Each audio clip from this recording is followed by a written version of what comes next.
नमस्कार दोस्तों, स्वागत है आपका अपने YouTube channel Target Civil Services में। और देखिए आज है 1 जनवरी, नया साल। आप सभी को नए साल की हार्दिक शुभकामनाएं। और देखिए आज से आपका मैं कंटिन्यू लेक्चर लूँगा और इसमें टारगेट रहेगा जो आपका अप्रैल में MPPSC का पेपर होने वाला है। तो इस लेक्चर में हम नेशनल करंट अफेयर और मध्य प्रदेश करंट अफेयर दोनों डिस्कस करेंगे, ठीक है। तो जो भी इम्पोर्टेंट क्वेश्चंस रहेंगे उन्हीं पर डिस्कस करेंगे, चाहे वो नेशनल करंट अफेयर हो या फिर मध्य प्रदेश करंट अफेयर हो, ठीक है। दोनों को साथ में मिक्स करके दोनों स्टार्ट करेंगे आज से हम। और लास्ट में जो है वो इस पिछले वर्ष के जितने भी क्वेश्चंस हैं MPPSC से रिलेटेड जो पूछे गए हैं तो उन पर डिस्कस करेंगे, ठीक है। ऐसे हम लगभग 200 से 250 क्वेश्चंस करेंगे पिछले वर्ष के, जिससे आपको एक आइडिया लग जाएगा कि किस टाइप के क्वेश्चंस पूछे जाते हैं। तो चलिए सबसे पहले हम स्टार्ट करते हैं हमारे पहले क्वेश्चन के साथ। तो देखिए अभी हाल ही में हमारे मध्य प्रदेश के किस खिलाड़ी को अर्जुन अवार्ड 2023 से सम्मानित किया गया है? तो ये ईश्वर प्रताप सिंह तोमर, प्राची यादव और सुशीला चानू, ठीक है। देखिए सुशीला चानू जो है वो मणिपुर की है, वैसे तो इनका जन्म मणिपुर में हुआ था, लेकिन ये मध्य प्रदेश हॉकी टीम से खेली है, ठीक है। हमारे मध्य प्रदेश की हॉकी एकेडमी है तो उसकी सदस्य भी रही है ये। तो इस प्रश्न का उत्तर क्या हो जाएगा? ऑप्शन नंबर डी, उपरोक्त तीनों, ठीक है। अभी हाल ही में हमारे मध्य प्रदेश के 3 खिलाड़ियों को अर्जुन अवार्ड 2023 से सम्मानित किया गया है और एक जो अवार्ड है वो द्रोणाचार्य अवार्ड मिला है जो कि खेल प्रशिक्षकों को दिया जाता है, ठीक है। हमारे देश में खेल प्रशिक्षकों को यानी कोचेस को कौन सा अवार्ड दिया जाता है? तो वो द्रोणाचार्य अवार्ड दिया जाता है। ये भी 2 श्रेणियों में दिया जाता है, इसके बारे में हम बाद में डिस्कस करेंगे। तो अभी हाल ही में अर्जुन अवार्ड के बारे में डिस्कस करते हैं। तो ये देखिए हमारे देश के 26 खिलाड़ियों को दिया गया है, जिसमें से 3 हमारे मध्य प्रदेश के भी है, ठीक है। और वो 3 खिलाड़ी कौन कौन है? ईश्वर प्रताप सिंह तोमर, प्राची यादव और सुशीला चानू। ईश्वर प्रताप सिंह तोमर की बात करें तो ये शूटिंग प्लेयर है, ठीक है। और किस डिस्ट्रिक्ट से है? तो ये खरगोन डिस्ट्रिक्ट से है। प्राची यादव की बात करें तो ये पैरा कैनो प्लेयर है, ठीक है। किस डिस्ट्रिक्ट से है? तो ग्वालियर डिस्ट्रिक्ट से। मोस्ट इंपॉर्टेंट है, इनका नाम याद रखिएगा, प्राची यादव का। और सुशीला चानू की बात करें तो देखिए सुशीला चानू जो है हमारे मध्य प्रदेश हॉकी एकेडमी की सदस्य भी रही है, भारतीय महिला हॉकी की पूर्व कैप्टन भी रह चुकी है, ठीक है, सुशीला चानू। और ईश्वर प्रताप सिंह तोमर की बात करें तो देखिए ईश्वर प्रताप सिंह तोमर ने जो 19वां एशियन गेम हुआ था, कहाँ पर? ये चीन के हांगझू में आयोजित किया गया था। कब से कब तक? 23 सितंबर से लेकर 8 अक्टूबर 2023 तक आयोजित किया गया था। कहाँ पर? चीन के हांगझू पर। तो यहाँ पर ईश्वर प्रताप सिंह तोमर ने कितने पदक जीते? तो 4 पदक जीते। तो देखिए इनके द्वारा 2 स्वर्ण पदक जीते गए थे। दोनों स्वर्ण पदक टीम इवेंट में जीते थे और एक रजत पदक जीता था जो कि वो भी टीम इवेंट में जीता था। जो व्यक्तिगत रूप से इनके द्वारा कांस्य पदक जीता गया है ईश्वर प्रताप सिंह तोमर के द्वारा, ठीक है। मोस्ट इंपॉर्टेंट है। इसके पहले ये जो MPPSC फॉरेस्ट का मेंस हुआ था उसमें ये क्वेश्चन पूछा भी गया था। ईश्वर प्रताप सिंह तोमर का संबंध किस खेल से है? तो शूटिंग से है। किस डिस्ट्रिक्ट से है?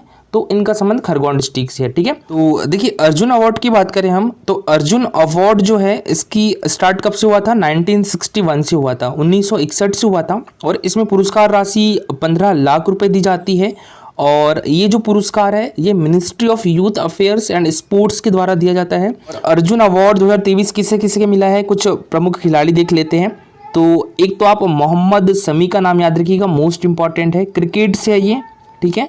मोहम्मद शमी क्रिकेट से है तो इनको भी अभी अर्जुन अवार्ड 2023 से सम्मानित किया गया है। एक पारुल चौधरी का नाम भी याद रखिएगा, ठीक है। पारुल चौधरी भी मोस्ट इंपॉर्टेंट है और ये एथलेटिक्स से है, ठीक है।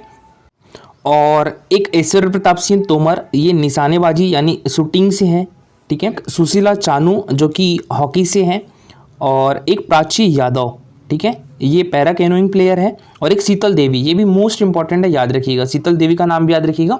इनको भी अर्जुन अवार्ड से सम्मानित किया गया है, ठीक है। ये भी पैरा तीरंदाज है। कहाँ से आती है ये? तो ये जम्मू कश्मीर से आती है, ठीक है, जम्मू कश्मीर से आती है। मोस्ट इंपॉर्टेंट है, शीतल देवी का नाम याद रखिएगा। अमित पंघाल को भी कुश्ती के लिए अर्जुन अवार्ड 2023 से सम्मानित किया गया है। और देखिए इस वर्ष मेजर ध्यानचंद खेल रत्न पुरस्कार 2023 से किसे सम्मानित किया गया है? तो ये किया गया है चिराग चंद्रशेखर शेट्टी, रंकी रेड्डी, सात्विक साईराज, ठीक है, ये भी बैडमिंटन प्लेयर है। तो इन दोनों को संयुक्त रूप से मेजर ध्यानचंद खेल रत्न पुरस्कार 2023 से सम्मानित किया गया है। तो देखिए बैडमिंटन स्टार सात्विक साईराज, रंकी रेड्डी और चिराग शेट्टी को मेजर ध्यानचंद खेल रत्न अवार्ड दिया गया है। और क्रिकेट में मोहम्मद शमी को अर्जुन अवार्ड दिया गया है। और हमारे मध्य प्रदेश के स्टार शूटर ईश्वर प्रताप सिंह तोमर हॉकी खिलाड़ी सुशीला चानू और पैरा कयाकिंग प्राची यादव, ये भी अर्जुन अवार्ड से सम्मानित किए जाएंगे। और देखिए नेक्स्ट क्वेश्चन है हमारा, मध्य प्रदेश के पूर्व हॉकी स्टार व टीम इंडिया के वर्तमान कोच शिवेंद्र सिंह को किस पुरस्कार से सम्मानित किया जाएगा? तो ये द्रोणाचार्य पुरस्कार से सम्मानित किया जाएगा। तो इसका आंसर हो जाएगा ऑप्शन नंबर बी। ठीक है, हमारे मध्य प्रदेश के जो पूर्व हॉकी स्टार हैं तो इनको द्रोणाचार्य पुरस्कार से सम्मानित किया जाएगा। और देखिए जो द्रोणाचार्य पुरस्कार है इसकी स्थापना 1985 में हुई थी और ये पुरस्कार जो है वो कोचेस को दिया जाता है, यानी खेल प्रशिक्षकों को दिया जाता है। ठीक है, अच्छा हमारे मध्य प्रदेश में खेल प्रशिक्षकों को कौन सा पुरस्कार दिया जाता है? तो ये विश्वामित्र पुरस्कार दिया जाता है। मध्य प्रदेश की बात करें तो विश्वामित्र पुरस्कार दिया जाता है खेल प्रशिक्षकों को। हमारे देश में खेल प्रशिक्षकों को द्रोणाचार्य पुरस्कार दिया जाता है। और विश्वामित्र पुरस्कार की स्थापना कब की गई थी? 1995-96 में की गई थी। ठीक है, 1995-96 में इसकी स्थापना की गई थी। और अभी हाल ही में विश्वामित्र पुरस्कार 2022 से किसे सम्मानित किया गया है? तो ये बैडमिंटन कोच जो है श्रीमती रश्मि मालवी, तो इनको विश्वामित्र पुरस्कार 2022 से सम्मानित किया गया है। ठीक है, और देखिए विक्रम पुरस्कार की बात करें तो हमारे मध्य प्रदेश का सर्वोच्च खेल पुरस्कार है और ये प्रतिवर्ष राष्ट्रीय अंतर्राष्ट्रीय स्तर के मध्य प्रदेश के खिलाड़ियों को दिया जाता है। तो देखिए इसकी स्थापना मध्य प्रदेश खेल एवं युवा कल्याण विभाग के द्वारा इसकी स्थापना 1972 दी गई है, लेकिन कई किताबों में इसकी स्थापना जो है वो 1990 भी दी गई है। ठीक है, तो दोनों याद रखिएगा जो भी ऑप्शन में आ जाए। और अभी हाल ही में हमारे 2022 में मध्य प्रदेश के कितने खिलाड़ियों को विक्रम पुरस्कार 2022 से सम्मानित किया गया है? 10 खिलाड़ियों को। ठीक है, और देखिए जो द्रोणाचार्य पुरस्कार है ये 2 श्रेणियों में दिया जाता है, एक तो नियमित श्रेणी में दिया जाता है और एक आजीवन श्रेणी में दिया जाता है। ठीक है, तो जो शिवेंद्र सिंह जी है इनको नियमित श्रेणी में दिया गया है। ठीक है, तो नियमित श्रेणी में 5 कोचेस को दिया गया है और आजीवन श्रेणी में 3 कोचेस को दिया गया है। ठीक है, तो ललित कुमार कुश्ती से है और आरबी रमेश जो है वो शतरंज से है, महावीर प्रसाद सैनी पैरा एथलेटिक्स से है और गणेश प्रभाकर देवरुकर ये मलखंब से रिलेटेड है। ठीक है, और आजीवन श्रेणी की बात करें तो जसकीरत सिंह ग्रेवाल ये गोल्फ से है और भास्करन ई कबड्डी से है और जयंत कुमार पूसीलाल ये टेबल टेनिस से है। 20 दिसंबर 2023 से लेकर 20 फरवरी 2024 तक 8वां जल महोत्सव का आयोजन कहाँ पर किया जा रहा है? तो यह हमारे मध्य प्रदेश के खंडवा डिस्ट्रिक्ट में किया जा रहा है। ठीक है, तो इसका आंसर हो जाएगा ऑप्शन नंबर ए। कब से कब तक किया जा रहा है जल महोत्सव का आयोजन? ये 8वां जल महोत्सव है। कौन सा संस्करण है? 8वां संस्करण है। 20 दिसंबर से लेकर 20 फरवरी तक आयोजित किया जाएगा और वो भी कहाँ पर? तो खंडवा डिस्ट्रिक्ट में जो हनुवंतिया टापू है। ठीक है, तो यहाँ पर इसका आयोजन किया जा रहा है। और देखिए गांधी सागर फ्लोटिंग फेस्टिवल का आयोजन कहाँ पर किया जाता है? तो ये मंदसौर डिस्ट्रिक्ट में किया जाता है। ठीक है, जो गांधी सागर फ्लोटिंग फेस्टिवल है इसका आयोजन कहाँ पर किया जाता है? मंदसौर डिस्ट्रिक्ट में किया जाता है और ये देश का पहला फ्लोटिंग फेस्टिवल है। कौन सा? Gandhi Sagar floating festival, most important है, याद रखिएगा। और कब किया गया था ये? तो ये 1 फरवरी 2023 को इसका जो आयोजन है वो हमारे मध्य प्रदेश के मंदसौर डिस्ट्रिक्ट में किया गया था। ठीक है, एक बार फिर से बता दूं, गांधी सागर फ्लोटिंग फेस्टिवल देश का पहला फ्लोटिंग फेस्टिवल है और इसका आयोजन 1 फरवरी 2023 को हमारे मध्य प्रदेश के मंदसौर डिस्ट्रिक्ट में किया गया था। ठीक है, अच्छा हलमा उत्सव का आयोजन कहाँ पर किया गया था? तो ये जो हलमा उत्सव है इसका आयोजन हमारे मध्य प्रदेश के झाबुआ डिस्ट्रिक्ट में किया गया था। ठीक है, किस जनजाति के द्वारा किया गया था? तो ये भील जनजाति के द्वारा किया गया था। कहाँ पर? झाबुआ डिस्ट्रिक्ट के जो हाथीपाव पहाड़ी है वहाँ पर इसका आयोजन किया गया था। कब? 26 फरवरी 2023 को। ये भी मोस्ट इंपॉर्टेंट है, याद रखिएगा। ठीक है, जो हलमा उत्सव है ये भील समाज में मदद की परंपरा को दर्शाता है और इसका आयोजन जो है हमारे मध्य प्रदेश के झाबुआ जिले के हाथीपाव पहाड़ी, ठीक है, हाथीपाव पहाड़ी पर किया गया था। और कब किया गया था? तो 26 फरवरी 2023 में किया गया था। 8वां अंतर्राष्ट्रीय विज्ञान महोत्सव का आयोजन कहाँ पर किया गया था? तो ये भोपाल में किया गया था। ठीक है, 8वां अंतर्राष्ट्रीय विज्ञान महोत्सव का आयोजन कहाँ पर किया गया था?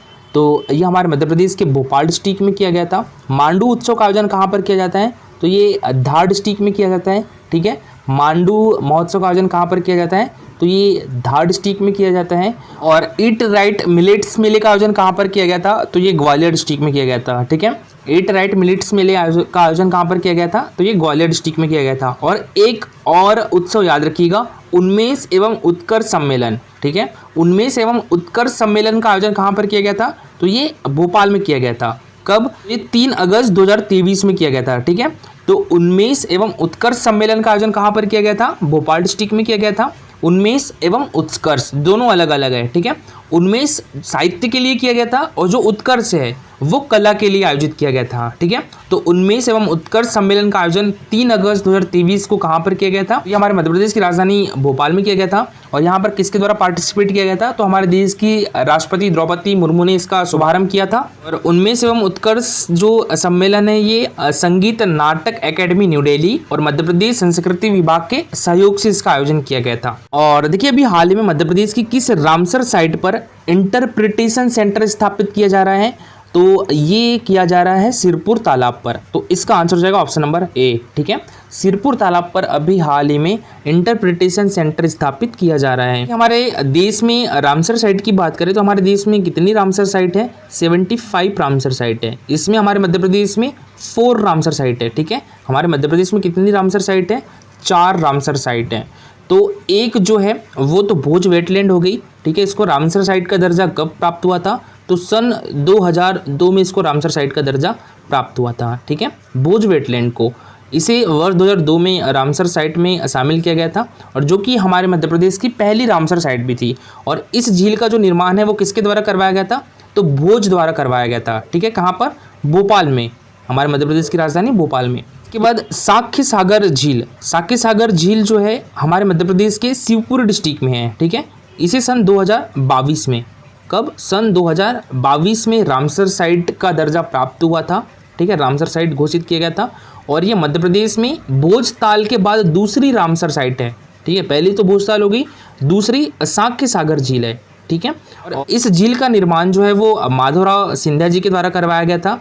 कहाँ पर? तो शिवपुरी में। ठीक है, और ये जो झील है ये माधव राष्ट्रीय उद्यान में है, ये भी याद रखिएगा। फिर इसके बाद सिरपुर तालाब देखिए कहाँ पर है? तो ये हमारे मध्य प्रदेश के इंदौर डिस्ट्रिक्ट में है। ठीक है, सिरपुर तालाब कहाँ पर है? हमारे मध्य प्रदेश के इंदौर डिस्ट्रिक्ट में है और इसे भी वर्ष 2022 में, ठीक है, कब? 2022 में रामसर साइट में शामिल किया गया था। और इसका निर्माण किसके द्वारा करवाया गया था? तो ये होलकरों के द्वारा इसका निर्माण करवाया गया था। कहाँ पर? इंदौर डिस्ट्रिक्ट में। ठीक है, किसके द्वारा? होलकरों के द्वारा। और बात करें यशवंत सागर की, तो यशवंत सागर को भी सन 2022 में रामसर साइट में शामिल किया गया था। जो यशवंत सागर है यहाँ पर देखिए एक सारस पक्षी निवास करता है, इसका मुख्य आवास क्षेत्र है ये सारस का, तो ये भी याद रखिएगा। और ये हमारे देश की चौथी रामसर साइट है यशवंत सागर। पहली भोज वेटलैंड हो गई, दूसरी साक्य सागर झील हो गई, तीसरी सिरपुर तालाब हो गई और चौथी कौन सी हो गई? यशवंत सागर हो गई। देखो इसको आप याद कैसे कर सकते हो? बी। ठीक है, भोज बी सबसे पहले आता है तो भोज वेटलैंड हो जाएगा। उसके बाद एस आता है तो ये साक्य सागर झील हो जाएगा, SA आएगा ना, साक्य सागर झील। ठीक है, तो दूसरी ये रामसर साइट हो जाएगी। फिर इसके बाद SI, ठीक है, सिरपुर तालाब, तो तीसरी रामसर साइट ये हो जाएगी। और इसके बाद चौथी रामसर साइट Y, यशवंत सागर। ठीक है, तो ये चौथी रामसर साइट हो जाएगी। और देखिए नेक्स्ट क्वेश्चन है हमारा, 12 से 14 जनवरी 2028 में भारत का पहला वर्ल्ड रोज कन्वेंशन 2028 का आयोजन कहां पर किया जाएगा? तो ये किया जाएगा हमारे मध्य प्रदेश की राजधानी भोपाल में। तो इसका आंसर हो जाएगा ऑप्शन नंबर ए। ठीक है, 12 जनवरी से लेकर 14 जनवरी तक 2028 में वर्ल्ड रोज कन्वेंशन का आयोजन भोपाल में किया जाएगा और ये पहली बार किया जा रहा है। ठीक है, हमारे देश में पहली बार रोज कन्वेंशन, वर्ल्ड रोज कन्वेंशन का आयोजन किया जाएगा और वो भी हमारे मध्य प्रदेश की राजधानी भोपाल में। ये हर 3 साल में किया जाता है। जो 2025 का आयोजन है कहाँ पर किया जा रहा है? जापान में किया जा रहा है। इसके 3 साल बाद 2028 में इसका आयोजन कहाँ पर किया जाएगा? हमारे मध्य प्रदेश में किया जाएगा। ठीक है, और 17वां भारतीय प्रवासी दिवस का आयोजन कहाँ पर किया गया था? तो ये इंदौर में किया गया था। 17वां प्रवासी भारतीय दिवस का आयोजन 8 से 10 जनवरी तक किया गया था। 8 से 10 जनवरी 2023 तक किया गया था। ठीक है, कहाँ पर? इंदौर में। और इसकी थीम क्या थी? तो इसकी थीम प्रवासी अमृतकाल में भारत की प्रगति के लिए विश्वसनीय भागीदारी। और इसमें जो मुख्य अतिथि थे वो कौन थे? डॉक्टर मोहम्मद इरफान अली। डॉक्टर मोहम्मद इरफान अली कहाँ से थे? तो ये राष्ट्रपति है, कहाँ के? गुयाना के राष्ट्रपति है, तो ये मुख्य अतिथि थे। और विशेष अतिथि कौन थे? तो श्री चंद्रिका प्रसाद संतोखी। ये जो चंद्रिका प्रसाद संतोखी जी है ये सूरीनाम के राष्ट्रपति है। ठीक है, वो देखिए वर्ल्ड रोज फेडरेशन में ट्रेजरर सुशील प्रकाश ने कहा है कि कन्वेंशन ओलंपिक्स की तरह होता है। इसमें 39 देशों के 500 से 600 विदेशी डेलीगेट्स आती हैं। जून में ब्रुसेल्स बेल्जियम में हुई मीटिंग में हमने भोपाल में इस कन्वेंशन को होस्ट करने के लिए प्रेजेंटेशन दिया, जिसमें गवर्निंग बॉडी ने भारत को हरी झंडी दी है। 3 साल में एक बार होने वाला वर्ल्ड कन्वेंशन 2025 जापान में होगा। इसके बाद 2028 में यह भोपाल में होगा। भोपाल में इस कन्वेंशन के लिए 2 वेन्यू कुशाभाऊ ठाकरे कन्वेंशन और रविंद्र भवन कन्वेंशन सेंटर का प्रपोज किया गया है। और देखिए आज आपके लिए क्वेश्चन है, इसका आंसर सभी लोग कमेंट बॉक्स में दीजिएगा, ज़्यादा से ज़्यादा लोग इसका आंसर कमेंट बॉक्स में लिखिएगा। देखिए मध्य प्रदेश में नवीनतम जिला जो है कौन सा है, 55वां जिला कौन सा है, तो ये मैहर है। ठीक है, मैहर, यहाँ पर मैहर कर लीजिएगा। तो मैहर जिले का गठन कब किया गया था, 13 अगस्त 2023, 5 अक्टूबर 2023 या 13 अक्टूबर 2023 या 5 अगस्त 2023। ठीक है, तो इसका आंसर कमेंट बॉक्स में लिखिएगा कि हमारा मध्य प्रदेश का जो 55वां जिला है मैहर, इसका गठन कब किया गया था। और देखिए ये हमारा Telegram channel Target Civil Services, तो आज से इस पर डेली 20 क्वेश्चन के क्विज होंगे। ठीक है, जिसमें से मध्य प्रदेश करंट अफेयर और नेशनल करंट अफेयर दोनों इंक्लूड होंगे और मध्य प्रदेश जीके भी इसमें हम शामिल करेंगे। ठीक है, आप सभी लोग इसको ज्वाइन कर सकते हो। टेलीग्राम चैनल के लिंक जो है वो आपको हमारे वीडियो के डिस्क्रिप्शन बॉक्स में मिल जाएगी, वहाँ से आप ये टेलीग्राम चैनल ज्वाइन कर लीजिएगा। और देखिए लेक्चर अच्छा लगा हो तो लाइक और शेयर जरूर करिएगा। अगर आप इस चैनल पर नए हो तो सब्सक्राइब भी कर लीजिए। Thank you so much for watching this video.